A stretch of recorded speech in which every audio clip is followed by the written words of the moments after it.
Así es, Vanessa, hay gran expectativa en el país y, por qué no decirlo, en el mundo con esta aparición de las vacunas. Hay digamos que un menú, desde AstraZeneca, Iniciativa COVAX, la Sputnik, la China, la de Oxford, Pfizer, Moderna, etcétera, etcétera.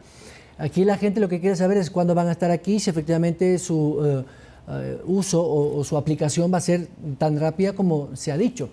El ministro de Salud ha comentado que sería alrededor de 9 millones de vacunas que tendríamos en el primer trimestre y que podría haber la posibilidad de 30.000 personas vacunadas por día. ¿Qué tan fácil es esto ya en la parte operativa y logística para un país como Ecuador? Se lo preguntamos a esta hora de la noche y le agradecemos su espacio y su tiempo al doctor Esteban Ortiz. Él es médico salubrista, es docente catedrático e investigador de la Universidad de las Américas. Doctor Ortiz, gracias por acompañarnos. Buenas noches. Muy buenas noches, muchísimas gracias por la invitación.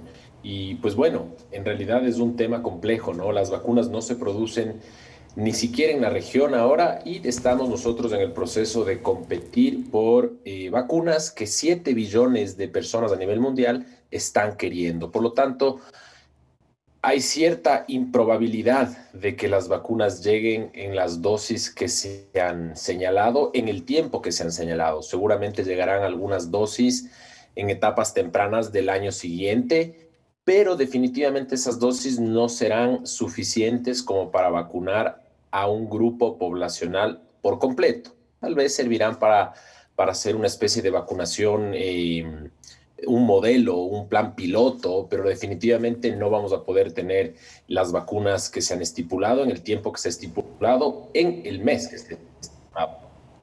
Doctor, este almacenamiento bajo 70 grados bajo cero que tienen la mayoría de ellas, solamente una ha dicho, que creo que es la de Oxford, que solamente podría estar bajo -7, y además, no sé, 9 millones o 10 millones de vacunas, debe tener un centro de logística muy complicado, súper técnico. Es decir, tenemos la infraestructura pública o privada para almacenar estas delicadas vacunas en estas condiciones fitosanitarias. Bueno, sí, definitivamente, a ver, el Estado es quien se encarga de la vacunación. El sector público es el que se encarga de la vacunación a nivel gran escala. El sector privado tiene un porcentaje minoritario en lo que es vacunación. Definitivamente el sistema sanitario ha tenido varias décadas de experiencia en el manejo de vacunas y de la cadena de frío, y yo en realidad confío en que el sistema sanitario pueda manejar vacunas que usualmente son estables a bajas temperaturas. Hablemos de entre 2 a 8 grados centígrados y en el peor de los casos a -4 grados centígrados.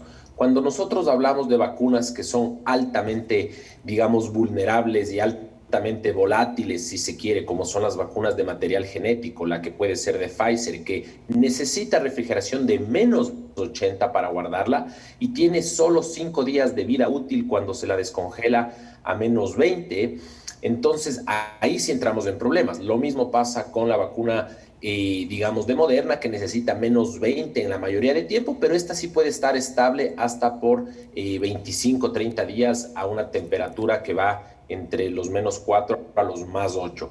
Por eso es que las opciones para el Ecuador serían, por ejemplo, las vacunas que utilizan el vector del adenovirus, que son estables a temperaturas por encima de los 0 grados, de 2 a 8 grados centígrados, como son, por ejemplo, la de Oxford AstraZeneca.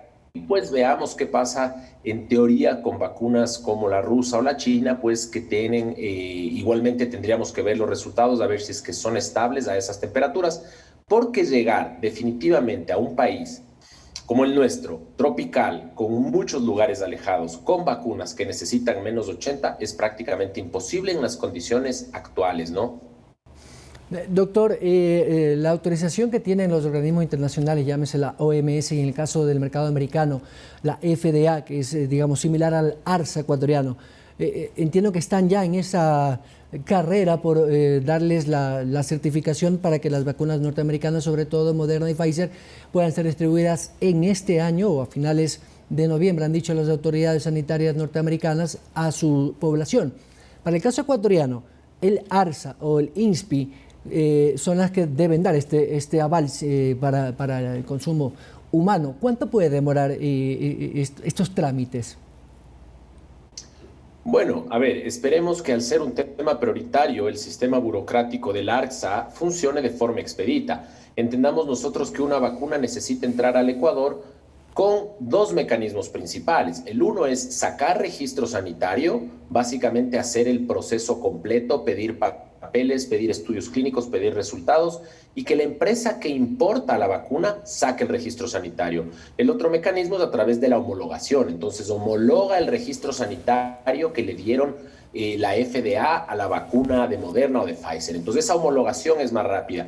Y hay un tercer mecanismo que puede ser a través del ingreso sin registro sanitario por condiciones de la emergencia, donde igualmente quien haga la solicitud tiene que tener ciertas características. Entonces, lo ideal sería primero identificar quién va a importar la vacuna. ¿Va a ser Pfizer? ¿Va a ser la empresa privada? ¿Va a ser el Estado? Obviamente, si es que es el Estado, el proceso debería ser mucho más expedito y ágil, pero esperemos que cuando ingresen los documentos, pues esto, si es que hay decisión política y voluntad política, pues no debería tomar más de 2 semanas.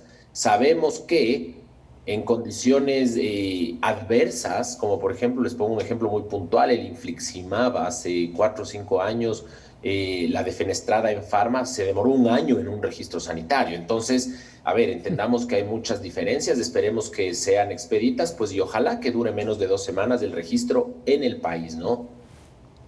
Doctor, finalmente, y gracias por su tiempo. La COVAX Facility, que es esta iniciativa de la OMS, me imagino que debe ser mucho más rápido. Si la OMS le está dando el aval, puede estar aquí cuando ya se autorice, obviamente, y ya esté la producción, y mucho más rápido de ser avalada por los organismos técnicos ecuatorianos. Sí, a ver, COVAX es una estrategia en realidad de uno de los aliados de la OMS que se llama SAGE. Estos de SAGE lo que hacen es juntar varios países que no tienen las capacidades económicas para comprar independientemente y tratar de hacer una gran compra para ayudar a los países en vías de desarrollo y que exista una distribución justa de la vacuna.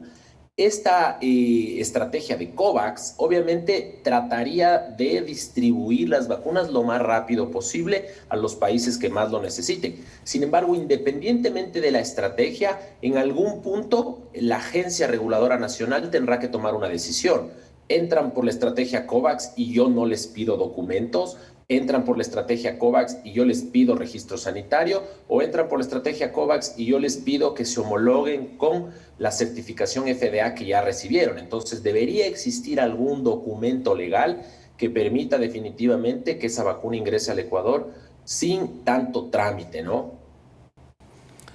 Doctor, para inmunizar de alguna otra manera a 17 millones de personas, ¿cuántos años puede tomar este proceso de vacunación? Entiendo que mientras tanto tendremos que seguir con las mismas medidas.